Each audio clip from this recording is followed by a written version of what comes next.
아멘. 우리가 지금 아브라함의 이야기를 몇 주째 살펴보고 있습니다. 지금 아브라함은 하나님이 그를 부르셔서 고향과 친척과 아버지의 집을 떠나서 2,500km 떨어져 있는 가나안 땅으로 갔습니다. 가나안 땅에 이제 도착한 거예요. 여러분, 내가 살고 있는 곳에서 2,500km 떨어진 곳으로 하나님의 말씀 따라서 옮긴다는 것이 결코 쉬운 일이 아니죠. 뭐 지금처럼 비행기가 있거나 기차가 있거나 뭐 자동차가 있었습니까? 그런 교통수단이 없는 시대였습니다. 그럼에도 불구하고 하나님의 말씀 따라서 모든 익숙했던 것들과 결별하고 가나안 땅으로 향한다. 이건 정말 쉽지 않은 대단한 도전이고 모험이죠. 그리고 마침내 하나님이 말씀하신 그 땅에 도착한 것입니다. 자, 12장 5절 하반절에 보십시오. 가나안 땅으로 가려고 떠나서 마침내 가나안 땅에 들어갔더라. 이렇게 말씀합니다. 그는 하나님의 말씀을 듣고 믿음의 결정을 하고 부르심 따라서 먼 여정을 떠났고 마침내 이제 도착했어요. 창세기 우리가 12장을 살펴보고 있는데요. 창세기 11장을 보시면, 바로 앞장을 보시면 세상 사람들은요, 자기의 이름을 내기 위해서 출세와 성공과 부귀영화를 위해서 바벨탑을 쌓은 인생을 살아갑니다. 하지만 아브라함은 믿음으로 하나님의 말씀을 따라서 새로운 출발을 했고 마침내 도착한 그 가나안 땅에서 제단을 쌓고 하나님의 이름을 불렀습니다. 자, 12장 7절 말씀 보십시오. 여호와께서 아브라함에게 나타나 이르시되 내가 이 땅을 너에게 주리라 하신지라 자기에게 나타나신 여호와께 그가 그곳에서 제단을 쌓고 그랬습니다. 아브라함은 완전히 세상의 방식과 다른 삶을 결단하고 믿음으로 살기로 작정한 것이죠. 세상 사람들은요, 오늘날도 바벨탑 쌓기에 바쁩니다. 그것은 마치 모래 위에 집을 짓는 것과 같은 것이죠. 그러나 아브라함은 바벨탑이 아니라 제단을 쌓고 하나님의 이름을 부르며 예배하는 인생으로 살기로 작정을 했어요. 반석 위에 인생을 세우는 것입니다. 사랑하는 여러분은 바벨탑 쌓는 인생을 살고 계십니까? 아니면 제단을 쌓으며 하나님의 이름을 부르는 인생을 살고 있으십니까? 자, 그런데 문제는 아브라함이 하나님의 말씀을 따라서 믿음으로 순종하여 고생하여서 긴 여정을 통과하며 마침내 가나안 땅에 도착했는데 그 땅에 무엇이 발생한 것입니까? 본문 10절 말씀 보면 그 땅에 기근이 들었습니다. 사랑하는 여러분, 믿음으로 살기로 결단하면 좋은 일들이 그냥 많이 풍성하게 일어나야 되지 않겠습니까? 순종하며 살면 항상 시온의 대로로 길이 그냥 뻥 뚫려야 되지 않겠습니까? 그런데 우리의 소망과는 다르게 그 땅에 기근이 들었다는 것이죠. 분명 하나님께서는 아브라함을 축복하시고 세 가지 약속을 하셨죠? 어떤 약속이었습니까? 너로 인하여서 큰 민족을 이루게 하겠다. 내 이름을 장대하게 하겠다. 복이 되게 하겠다. 하나님께서 세 가지 약속을 분명히 주셨어요. 강력한 하나님의 의지를 표명하셨는데 펼쳐지는 현실은 하나님이 거짓말 하시는 것처럼 보입니다. 여러분 각자가 한번 아브라함이라고 생각해 보세요. 내가 아브라함이라고 한번 생각해 보세요. 감정이입해 보십시오. 고생해서 여기까지 왔는데 이제 여기서 발 뻗고 편하게 살 수 있겠지, 이런 마음이 왜 없었을까요? 누구나 다 그런 생각하죠.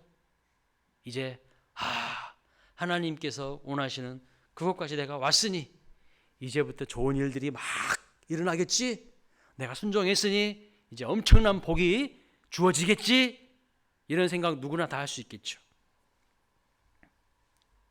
그런데 펼쳐지는 현실을 바라보니 갑자기 하나님께 서운해지고 섭섭해지기 시작합니다.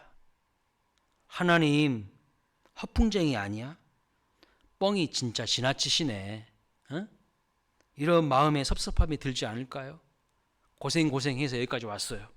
그런데 그 땅에 기근이 들어버린 거야. 그러면 우리가 마음속에 이게 뭐야? 이런 생각들이 다 들 겁니다.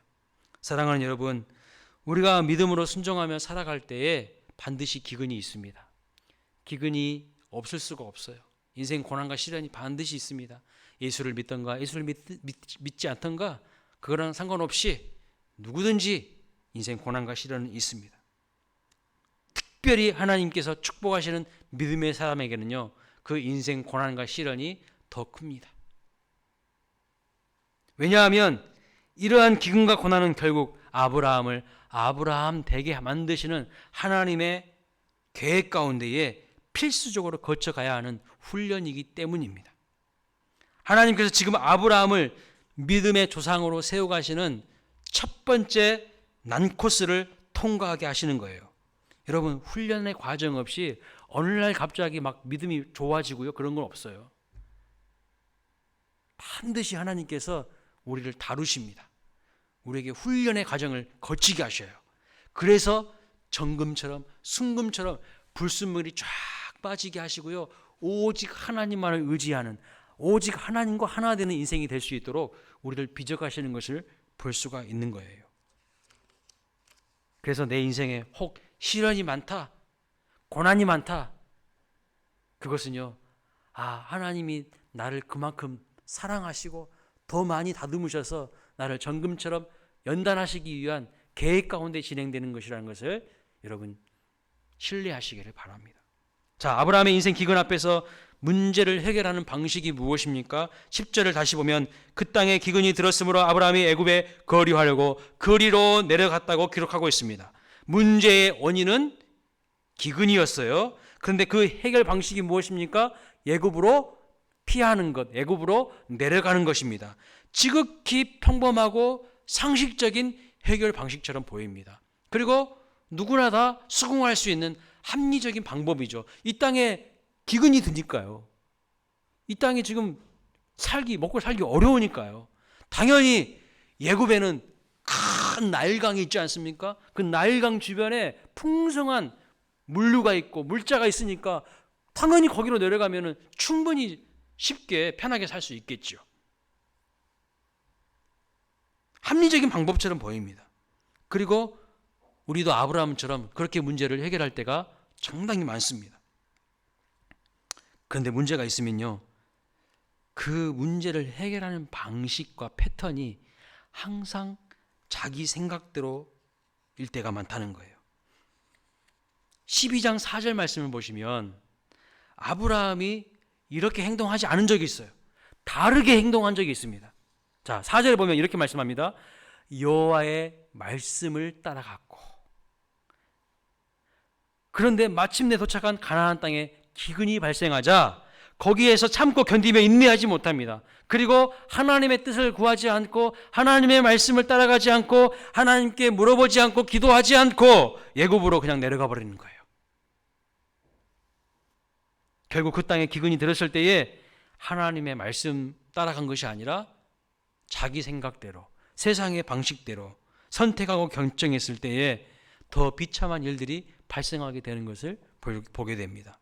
사랑하는 우리 광일교회 성도 여러분, 어떤 문제가 생겼을 때에 선뜻 여러분 어떤 결정을 하지 마세요. 선뜻 내 생각대로 선택하지 마십시오. 잠시 기간을 두고 하나님께 머물러 기도해 보시기 바랍니다. 하나님께 물어보세요. 하나님, 이 문제를 어떻게 해야 할까요? 하나님, 이 문제를 통해서 하나님께서 원하시는 것이 무엇인데요? 물어보세요. 근데 우리는 이런 과정 없이 내 마음대로 결정해버려요. 내 마음대로 선택해놓고 나중에 문제가 복잡해지고 이제 힘들어지면 그때 와서 하나님 어떻게 해야 될까요? 이렇게 뒷감당은 이제 하나님 앞에 다 맡겨요. 또 이렇게 해서는 안 된다는 거예요. 잠시 기간을 두고 시간을 두고 하나님 앞에 기도하세요. 하나님의 뜻을 구하시기 바랍니다.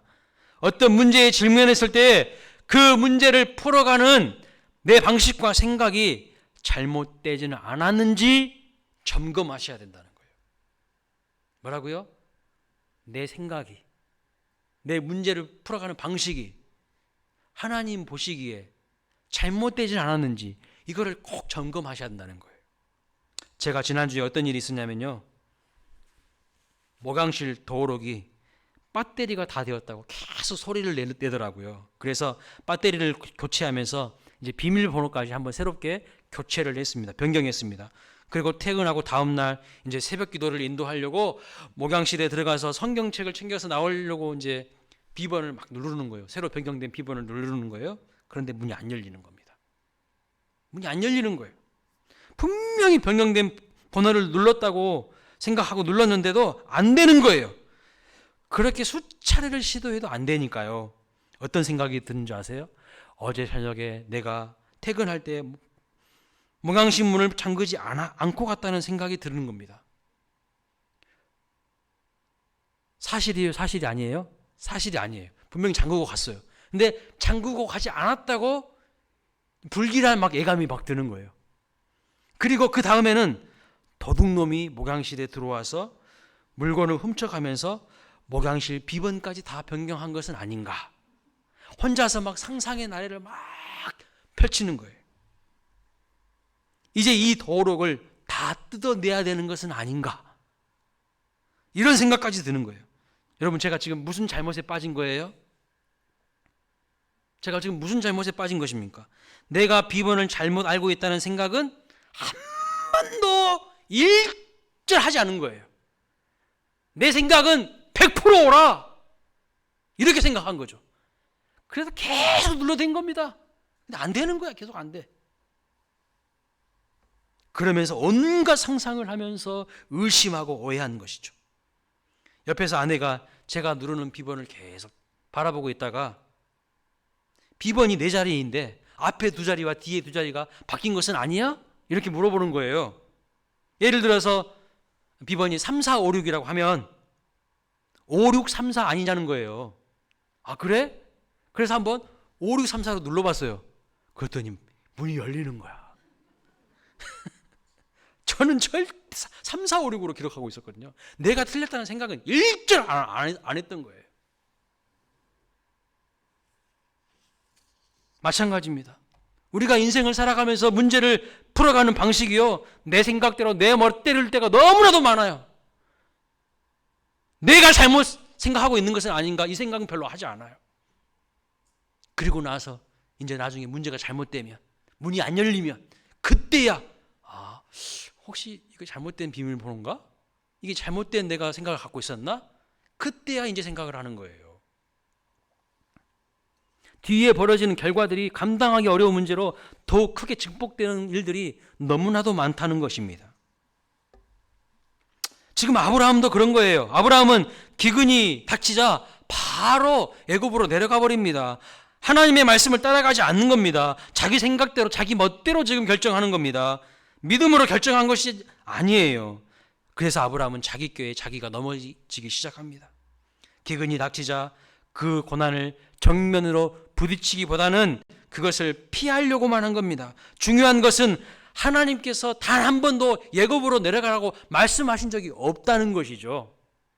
하나님의 명령에서 순종해서 가나안까지 왔는데 그 결과가 기근일 때 우리는요, 시험에 들고 흔들릴 때가 많습니다. 그러나 동시에 이때야말로 우리의 믿음이 단단해지고요, 성숙해지는 시간이라는 거예요. 그래서 하나님께서 내 인생 가운데 기근을 허락하셨다면 그 기근 가운데도 힘들어도 머물러 있어야 하는 겁니다. 하나님이 허락하신 내 그 삶의 자리에서 인내하면서 머물러 있어야 돼요.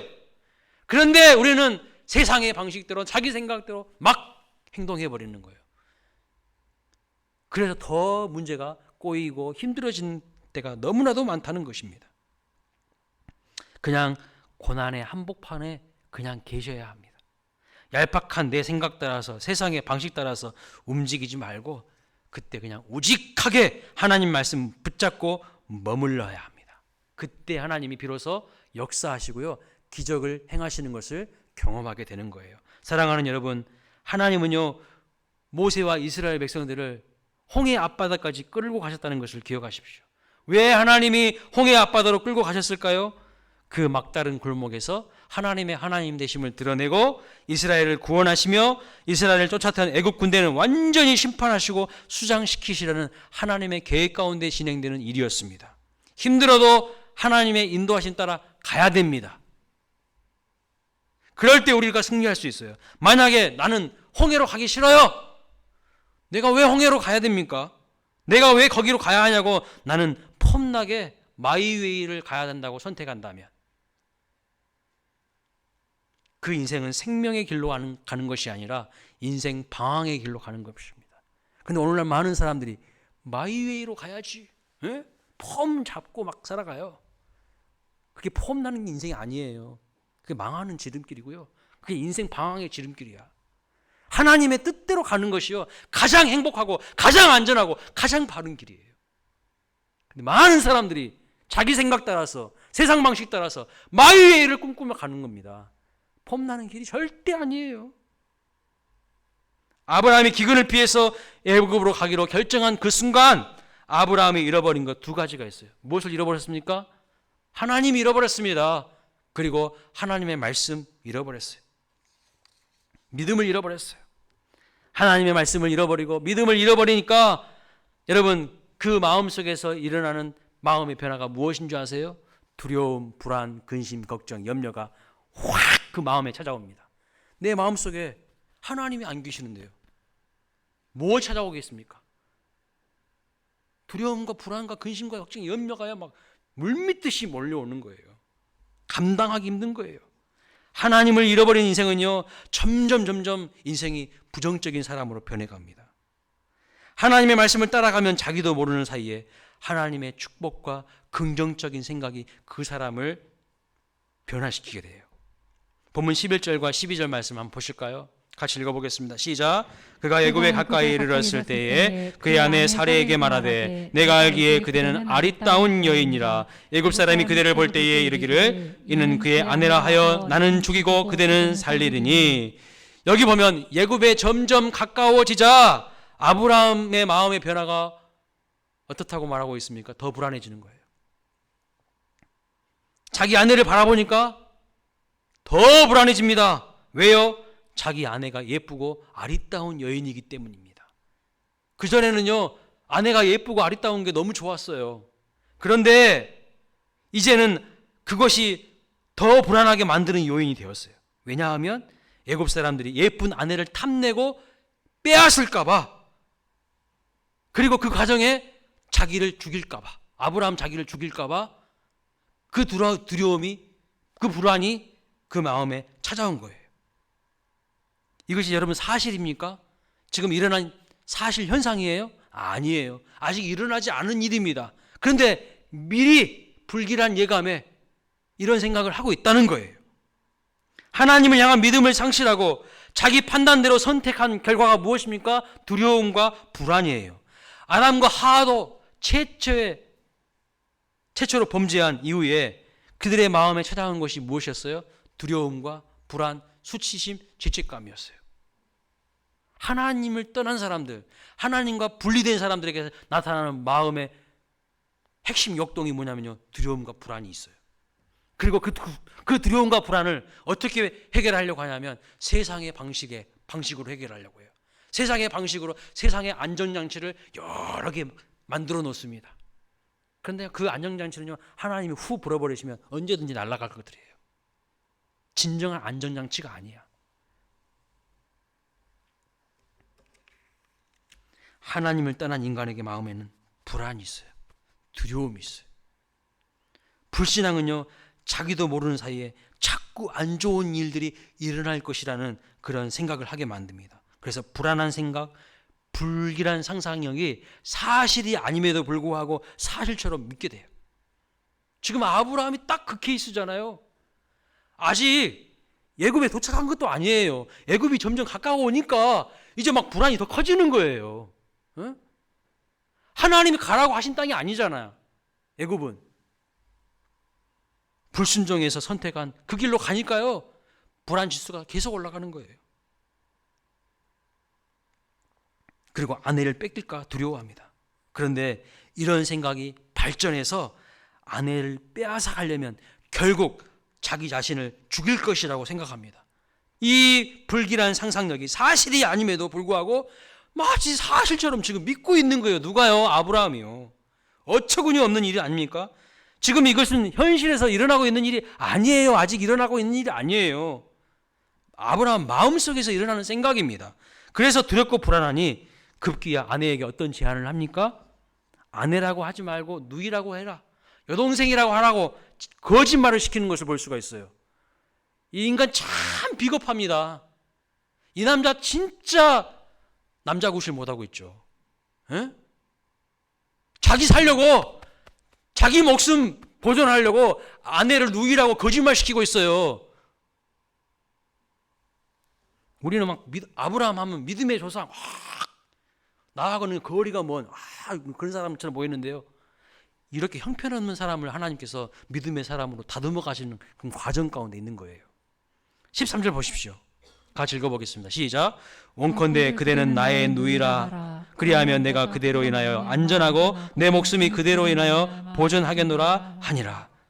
여러분, 불안하고 두려우니까 지금 아브라함이 완전히 삶의 방향을 잃어버리는 거예요. 삶의 방향을 완전히 지금 상실하고 있어요. 이렇게 된 근본적인 원인이 무엇인가요? 불신앙 때문이었어요. 하나님 말씀 따라가는 것이 아니라 자기 생각을 따라서 세상의 방식대로 결정하고 선택했기 때문입니다. 하나님을 잊어버린 불신앙은요, 불안을 낳고요, 두려움과 불안은요, 거짓말을 낳았어요. 악순환이 계속해서 확대 재생산되고 있는 것을 볼 수가 있습니다. 우리 믿음의 사람들은 인생을 살아가면서 필수적으로 인생 기근을 만나게 됩니다. 믿음의 사람들 치고 기근 안 만난 사람 없어요. 종류가 다를 뿐이고 형태가 다를 뿐이지 하나님의 사람은 반드시 인생 기근과 고난을 겪게 되어 있습니다. 그런데 이 고난과 기근은 변장된 축복이라는 거예요. 이것을 어떻게 극복하느냐에 따라서 그 믿음이 더욱 강해질 수가 있습니다. 고난이 깊을수록 믿음은 강해지고요, 기근을 겪을수록 믿음은 성숙해지고 이 고난을 통하여서 내 안에 있는 불순물이 쫙 빠져요. 그리고 하나님만 의지하게 돼요. 하나님만을 붙들게 되는 거예요. 저절로 믿음이 강해지고 성숙해지는 법은 없어요, 여러분. 그래서 온실에서만 자란 꽃은 강할 수가 없습니다. 기근은 우리 자신이 얼마나 연약하고 부족한 존재인지를 발견하게 하고 하나님의 위대하심과 크심을 깨닫게 만드는 거예요. 교만한 인간이 인생 기근을 통해서 겸손해집니다. 하나님을 의지하게 만듭니다. 고난을 통해서 내 생각과 방식이 잘못되었다는 것을 깨닫게 됩니다. 결국 고난을 통하여서 세상에 물든 나의 삶의 태도와 방식을 다 내려놓게 하시는 거예요. 고난은 잠깐 오는 어려움이지만 결국에는 우리를 변화시키시려는 하나님의 계획과 섭리 가운데 진행되는 일이라는 것을 믿으시기 바랍니다. 제가 우리 교회 온 지는 이제 올해 지금 3월 달이니까 이제 거의 1년 돼 갑니다. 근데 전에 있던 교회에서 새 가족을 많이 제가 신방을 많이 했어요. 그분들에게 물어봅니다. 신방 가서 어떻게 해서 교회 오게 되셨나요? 어떻게 해서 예수님 믿게 되셨나요? 많이 물어봤어요. 거의 90%가 뭐라고 말하는 줄 아십니까?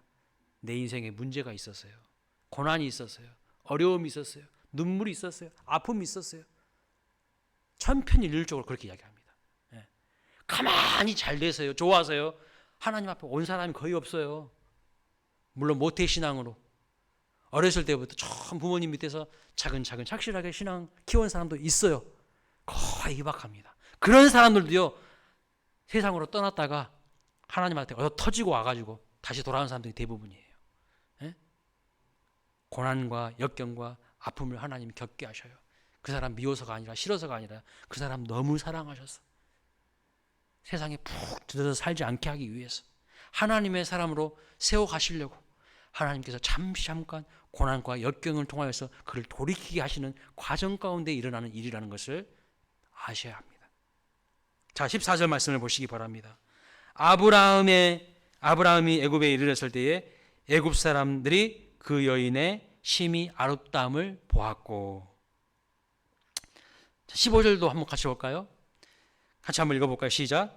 바로의 고관들도 그를 보고 바로 앞에서 칭찬함으로 그 여인을 바로의 궁으로 이끌어 들이니라. 여러분, 이 14절과요 15절 사이에 생략된 내용이 있습니다. 이 행간을 여러분 읽을 수 있어야 돼요. 어떤 내용이 있었을까요?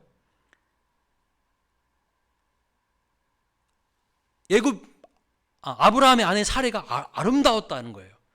그리고 애굽 사람들이 그것을 보았다는 거예요. 그리고 15절에서는 그 여인을 바로의 궁으로 이끌어 들였다는 거예요.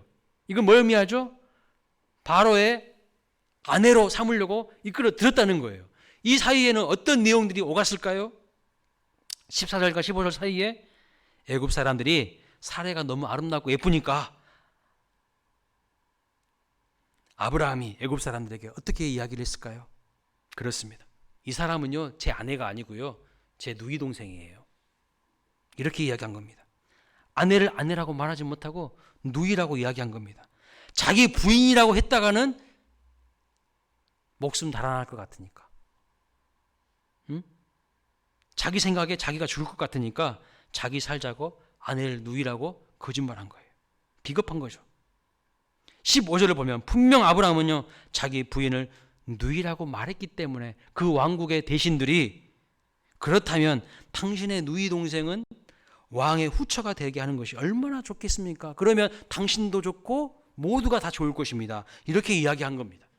아브라함이 인생 기근을 만났고 그 기근을 대체하는 방식이 자기 생각과 자기 꾀에 빠졌을 때 헤어나올 수 없는 일로 점점 더 깊이 빠져가는 것을 볼 수가 있는 거예요. 자, 16절에 보면요 상황이 이제 더 복잡해집니다. 16절이죠.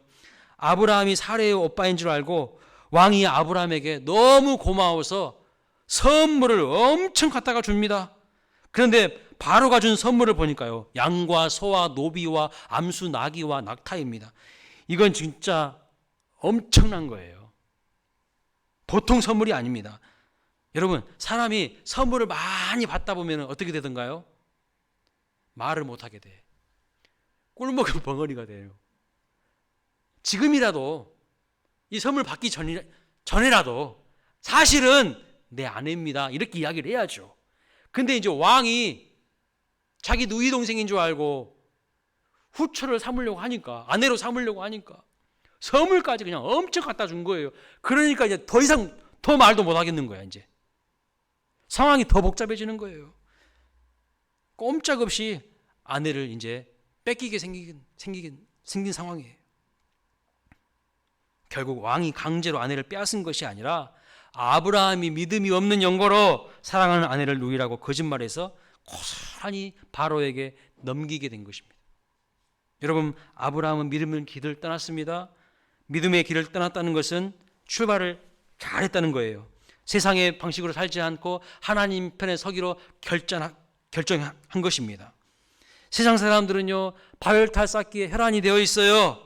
그런데 아브라함은 제단을 쌓고 하나님의 이름을 부르는 믿음의 삶을 살기로 결단한 것입니다. 그러나 기근이 오자, 잠시 어려움이 오자 다시 세상의 방식으로 돌아가 버린 거예요. 출발은 잘했는데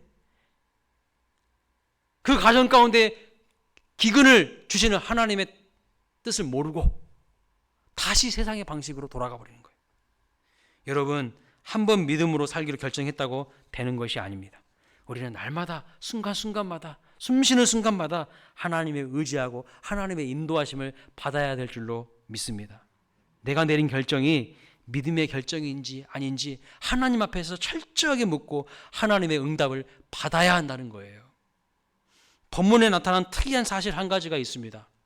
아브라함이 애굽의 바로 왕에게 받은 선물 중에 노비가 있어요. 이 노비 중에는요 사레의 몸종도 있었어요. 창세기 16장 1절 보십시오. 같이 한번 읽어보겠습니다. 시작. 아브라함의 아내 사레는 출산하지 못하였고 그에게는 한 여종이 있었으니 애굽 사람이요 이름은 하갈이라. 여러분, 사레의 몸종 하갈을 어디서 만났을까요? 애굽에서요. 언제 애굽에서 만난 적이 있었습니까?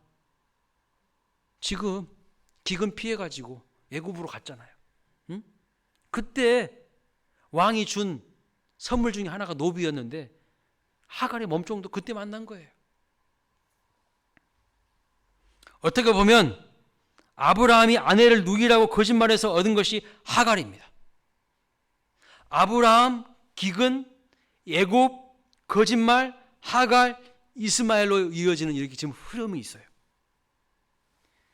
이것은요, 고난을 믿음으로 반응하지 못한 인간이 어떤 흐름으로 이어지게 되는지를 우리에게 보여주는 거예요. 나중에 어떤 일이 일어나게 됩니까? 아브라함이 하나님의 약속을 기다리지 못하고 하나님의 때를 기다리지 못하고 인간적인 방법으로 아내의 몸적인 하갈을 통해서 이스마엘을 낳아버리는 거예요. 예?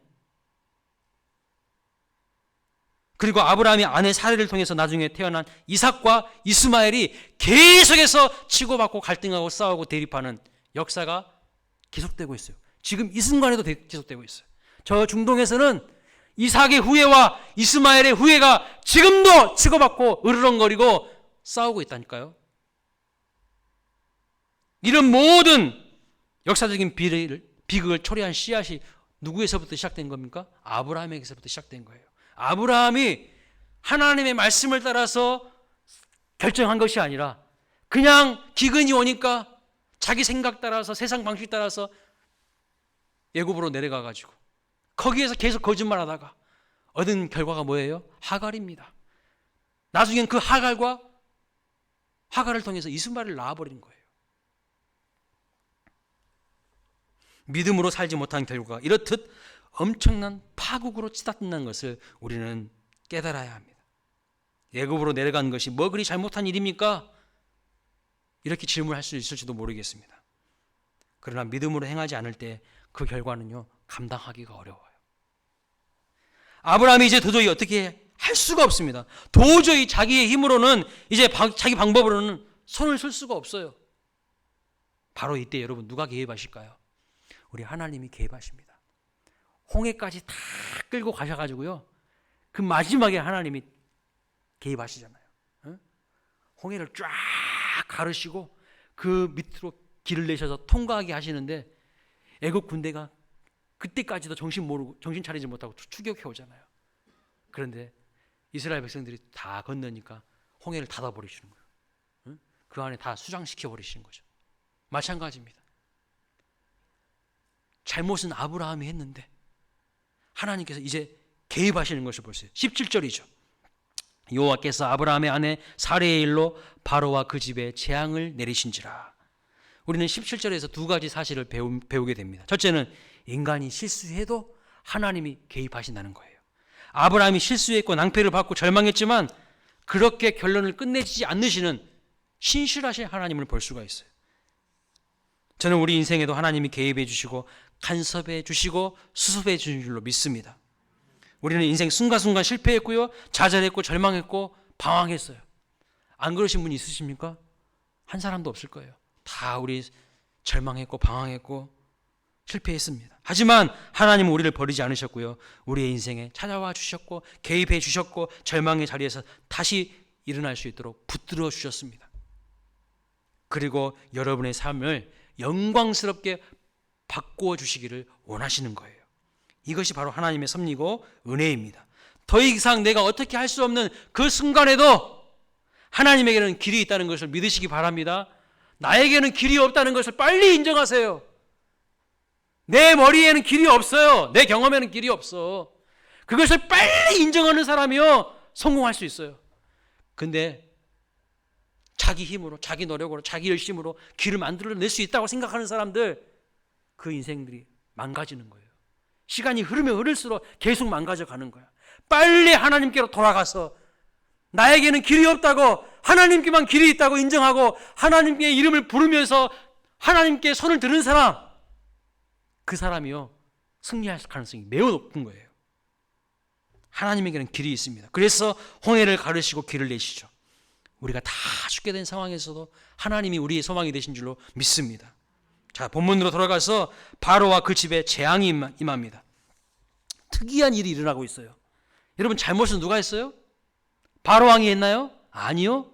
바로왕은 잘못한 적이 없어요. 아니, 아브라함이 자기 누이라고 하니까, 예쁘니까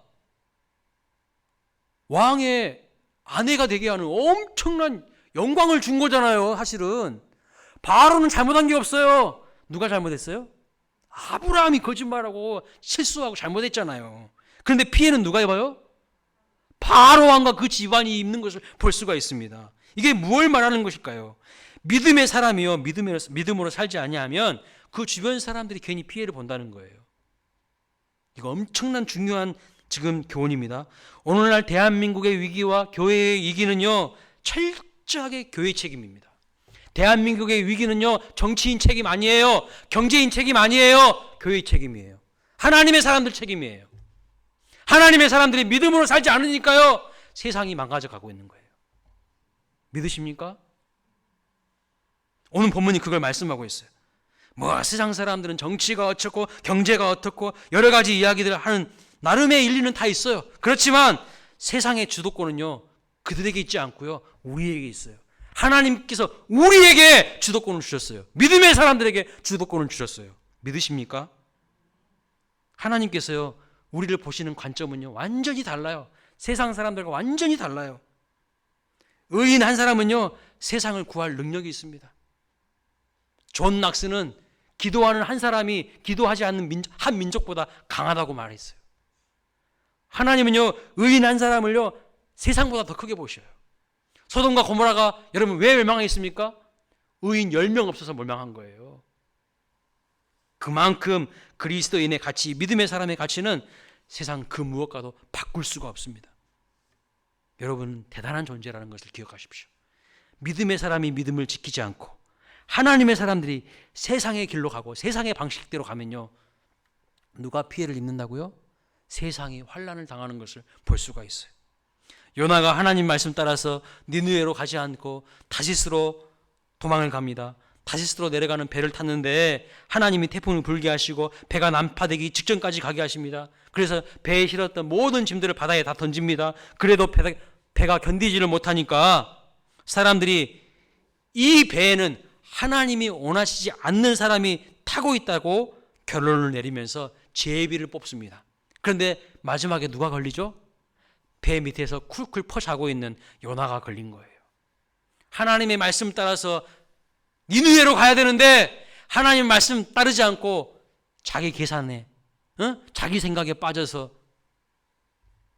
다시스로 가는 그 요나 때문에요, 태풍이 일어난 거예요. 그리고 배가 난파되기 일보 직전까지 간 겁니다. 그래서 그 요나를 바다에 던지자 태풍이 금세, 언제 태풍이 불었느냐 싶을 정도로 금세 잔잔해집니다. 여러분, 이것이 무엇을 말씀하고 있는 걸까요? 믿음의 사람들이 믿음을 지키지 않고 세상의 방식대로 잔꾀 부리며 살아갈 때에 세상의 빛이요 소금이 되지 않으면 세상이 그때부터 시름시름 아파간다는 거예요. 세상이 태풍을 일으켜요. 요나 때문에 바다에 태풍이 불어 닥친 것처럼 믿음의 사람들이 자기 자리를 지키지 않으면요, 세상이요 광풍이 불어요. 우리가 제대로 살지 않으면요, 주변 사람들이 피해를 보는 거예요. 우리가요, 세상의 주도권을 갖고 있기 때문에 그래요. 믿음의 사람의 가치는 이렇게 중요합니다. 오늘 아브라함 사건에서도 아브라함이 믿음을 지키지 않았기 때문에 잔머리 굴리고 예굽으로 가면 기근을 피하고 잘 살 수 있을 것이라는 꼼수 때문에 결국 예굽에서 이러한 수치와 수모를 당하게 되는 거예요. 이 남자 형편없는 남자 아닙니까? 자기 살자고 자기 아내를 누이라고 거짓말시키고 비겁하게 그지없잖아요. 그런데 여러분, 이렇게 술수투성이고 이렇게 허물투성이 비겁한 사람, 두려움에 쩔어 있는 사람, 그럼에도 불구하고 하나님은요, 아브라함 편이시네요. 이것이 은혜예요. 아브라함 편이셔요. 우리 편이셔요. 실수하고 넘어져도 하나님은 우리 편이시고요, 아브라함을 붙들어 주시고 끝까지 그를 책임져 주시고 동행해 주신 것을 볼 수가 있어요. 왜요? 하나님이 그에게 복 주시기로 결정하셨기 때문에, 약속하셨기 때문이에요. 큰 민족을 이루게 하시고 그 이름을 창대케 하시고 복이 되겠다고 하나님께서 약속하셨기 때문이죠. 우리는 흔들려도 하나님은 변치 않는 마음으로 우리를 붙들어 주시는 분이라는 것을 믿으시기 바랍니다. 우리 성가대가 내 영혼이 확정되고 확정되었다고 막 찬양을 했는데요, 여러분, 하나님은요, 내 영혼이 확정되기 전에도 내가 내 스스로 확정했습니다 하기 전에도 하나님은 이미 우리를 책임지기로 확정해 버리셨어요. 네가 넘어져도 실수하고 허물투성이라도 나는 너를 끝까지 책임질 거야. 끝까지 인도할 거야. 하나님은 확정하셨어요. 사랑하는 광일교회 성도 여러분, 아무리 힘들고 어렵더라도요, 그냥 기근 속에 계시기 바랍니다. 도망가지 마세요.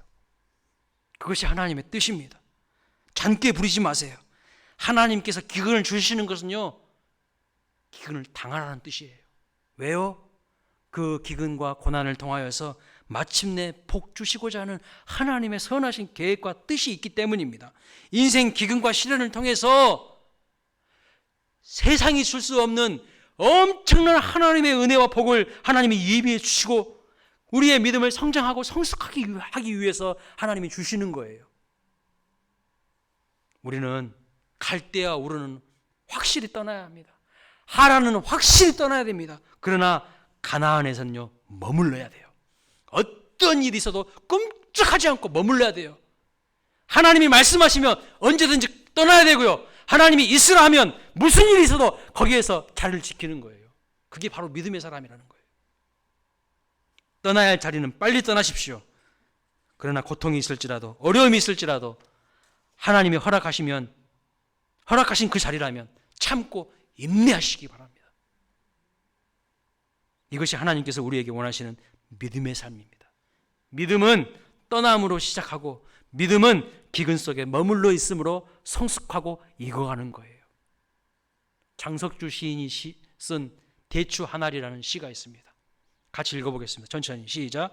적에 저절로 붉어질 일은 없다. 저 안에 태풍 몇 개, 저 안에 천둥 몇 개, 저 안에 벼락 몇 개, 저 안에 번개 몇 개가 들어있어서 붉게 익히는 것일 게다.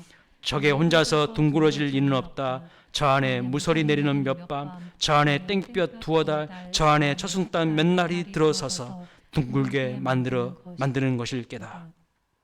대추 한 알도요, 저렇게 붉게 아름다운 만나는 대추로 익어가는 과정 가운데에 태풍을 거치고요, 땡볕을 거치고요, 천둥과 태풍과 벼락을 맞으면서 번개를 경험하면서 그렇게 아름답게 익어가는 거예요. 하물며 믿음의 사람들이 어느 날 갑자기 믿음이 좋아지는 게 절대 아닙니다. 고난이 있어요. 기근이 있어요. 그러나 그 자리에서 머무십시오. 참으세요. 인내하세요. 하나님이 아름답게 우리를 세워가실 겁니다. 아름답게 세워가실 거예요. 힘들다고 뛰쳐나가지 마세요. 기근이 있으면 그 자리에 그냥 엎드리세요. 하나님, 나에게는 길이 없습니다. 나에게는 방법이 없습니다. 엉엉 우세요. 그러면 하나님이요, 새로운 길을 열어가실 거예요. 두려운 마음을 그대로 하나님 앞에 토로하세요. 기도하십시오. 하나님이 나의 작은 신음에도 응답하시고 길을 여시는 하나님을, 하나님의 하나님 되심을 경험하게 되실 줄로 믿습니다. 다 함께 자리에서 일어나셔서